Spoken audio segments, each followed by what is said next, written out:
চিন্তা করছেন আগামীতে একটা সুন্দর গণতান্ত্রিক বাংলাদেশ গড়ে তুলতে হবে।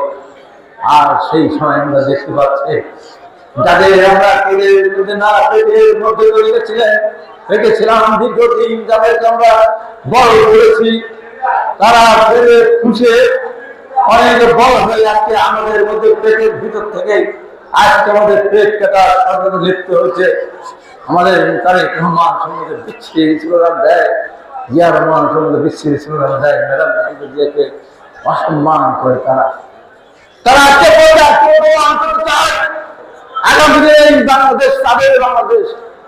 ঢাকা বিশ্ববিদ্যালয় এবং জাহাঙ্গীরনগর বিশ্ববিদ্যালয় কোটি কোটি টাকা খরচ করে যারা ঢাকা বিশ্ববিদ্যালয় সহ সারা বাংলাদেশের বিশ্ববিদ্যালয় কলেজগুলোতে নিজের নাম পরিচয় না দিয়ে নিজের রাজনৈতিক প্রজেক্ট প্রোগ্রাম করে ছাত্রলীগের সাথে আতাপ করে হলে থেকেছে, হলের খাবার খেয়েছে, লেখাপড়া করেছে, ভালো রেজাল্ট করেছে।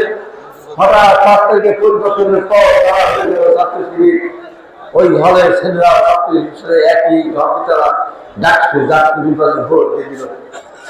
এই যে অনৈতিক ভাবে এবং এই ভোটকে অনেক কেন্দ্রে আস্তে আস্তে বেরোচ্ছে, এই ভোটকে কেন্দ্র করে তারা স্বপ্ন দেখা শুরু করেছে।